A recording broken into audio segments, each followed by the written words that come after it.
Welcome to Hanging Out with Robert, that's me. This video contains things that I tinker with throughout the day. For step-by-step detailed instructions of those tasks, you can click on the links in the comment section below. I plan on leaving this video accessible for about 30 days. After that, you can view it through my Patreon account. This video also has tips and tricks that I've learned over the years. So, thank you very much for watching. Kicking off the Tinker Day with a weak battery. Oh, bad starter on the Panther. Bad starter and a weak battery.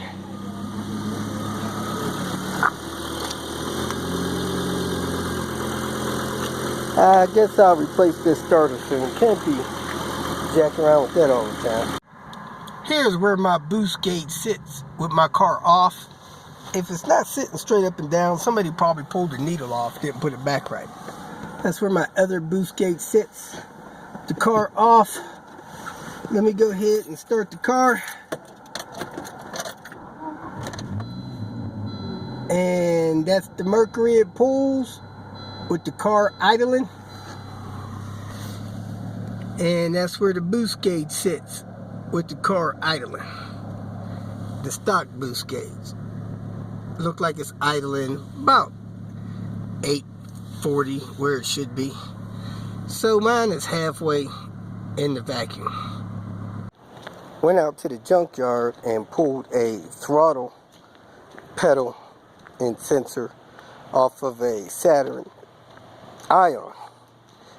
I'm going to test the radios right now that I have for Queen Bee, because I'm having problems finding one that'll play CDs, and I got the radio code from a nice dealer out west. A little tricky getting the radio codes for these 901, so I'm going to do a quick clip to help you get those codes if the car is not the right one. The VIN won't work. In this video, I'm going to show you how you can possibly get the radio code for a Volvo SC-901 car stereo. These come out of the R series cars, the P80 R series, and the C70 cars. These are upgraded stereo. They were specially designed to give great dynamics in the vehicle. I'm one of the strange people that believe these are still the best stereos for the cars. A lot of people buy the new systems, man, for 16 bucks and another 10 for the power amp, 25 bucks. I don't think you could beat them. They have a 3 CD changer, they have a Dolby processor, they have a cassette, they have special radio technology. They're programmable to sedans or wagons. But anyway, I'm going to show you how to get the codes. It's a little different than the other ones, so it's a little complicated.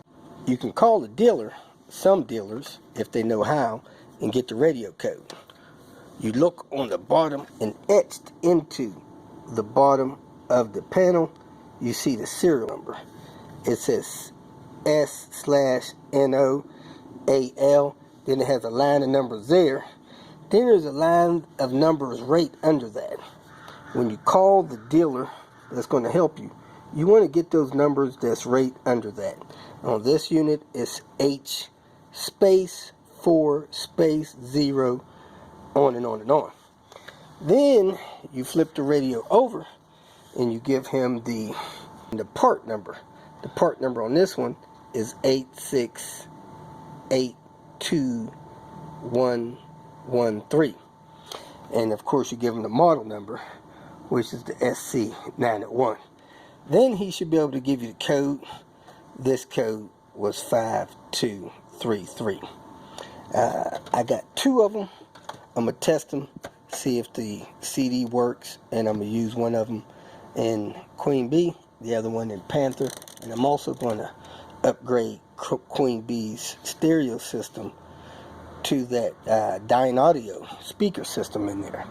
Hope that helps. If you find one of these SC-901s in a Volvo, that Volvo also has a Dolby processor.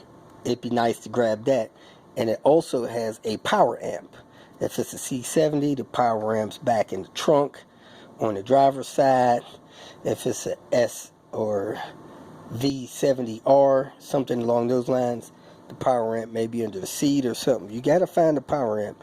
These units do not have their own built-in power amp. You got to have a power amp to run these units. So the R series cars had power amps. Most of the platinum cars had power amps. And then, of course, the cars that these come out of had Volvo built-in power amps. The power amp plugs in back here. That's the amp plug. This plug is for the Dolby unit. Antenna plugs. I don't know what these other two. CD plug. I'm not sure what that's for. Maybe that extra speaker. But anyway, these units, I like them. Let me try them in Queen Bee. Somebody's been hacking around with the wires behind this stereo, and there's some crossover network or something like that back there. Anyway, I plugged the amp in. I turned the radio on, and it blew the fuse.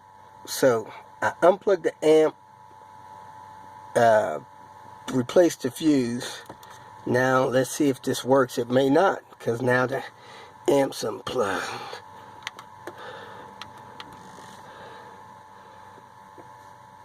Radio's on. No sound because we don't have an amp. So somebody's jacked around with the wiring, bypassed the amp on this thing. So it's not working.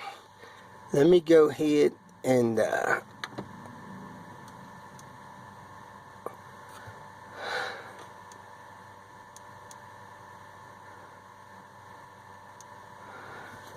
see if the CD player will work. Lock that in the memory there. Alright.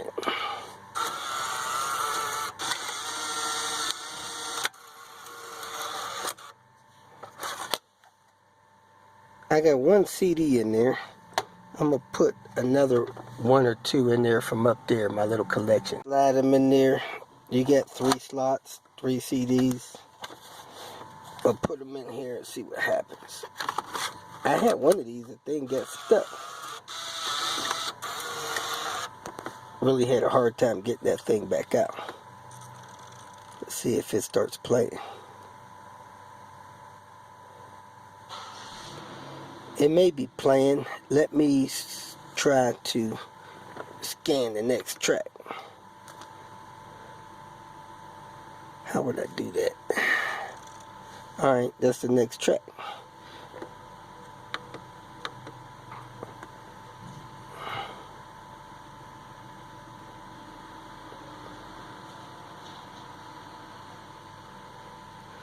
Alright, let me see if I could go to the next disc. Alright, it quit scanning. Let's see, next disc.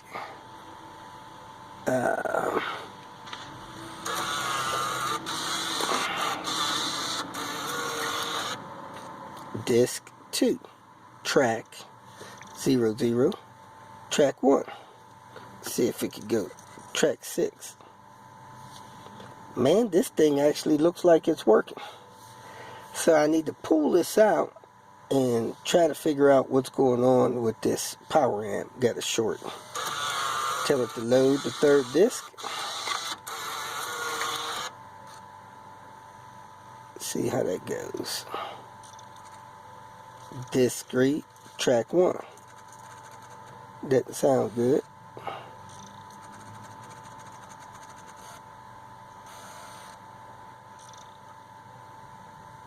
Sounds like it's playing now.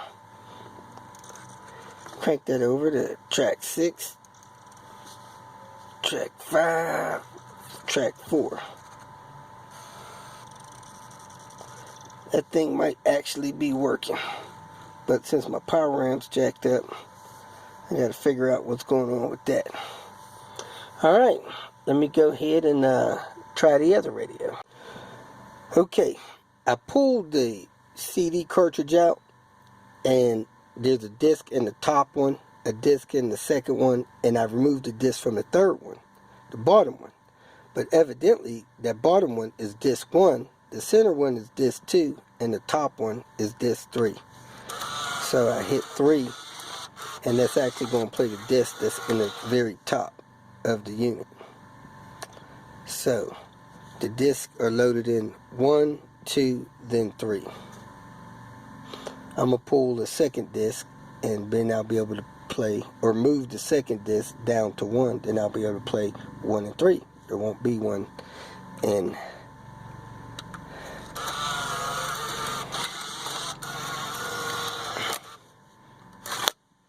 alright. You see the disc in the top and the disc in the second one. I took the disc out of the top one, put it in the bottom one, so I should be able to play disc 1 and disc 2 now.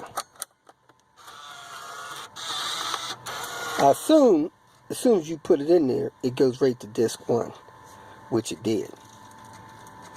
Make sure I can play track 6 or 7. There's track 9.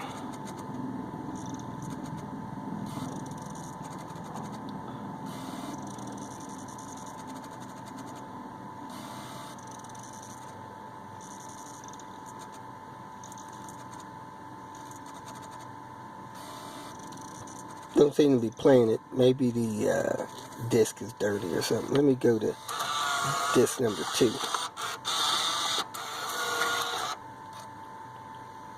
There it is. Track 4 appears to be playing. Man, I hate when people hack up the wiring in these cars. Alright, I turned the lights on. I was checking the dimmer. Let me turn the flash off so you can see the lights that's supposed to be in this radio. Okay, radio is on, the dimmer's down, now the dimmer's up. So you can see all the lights that's supposed to be illuminated in the radio.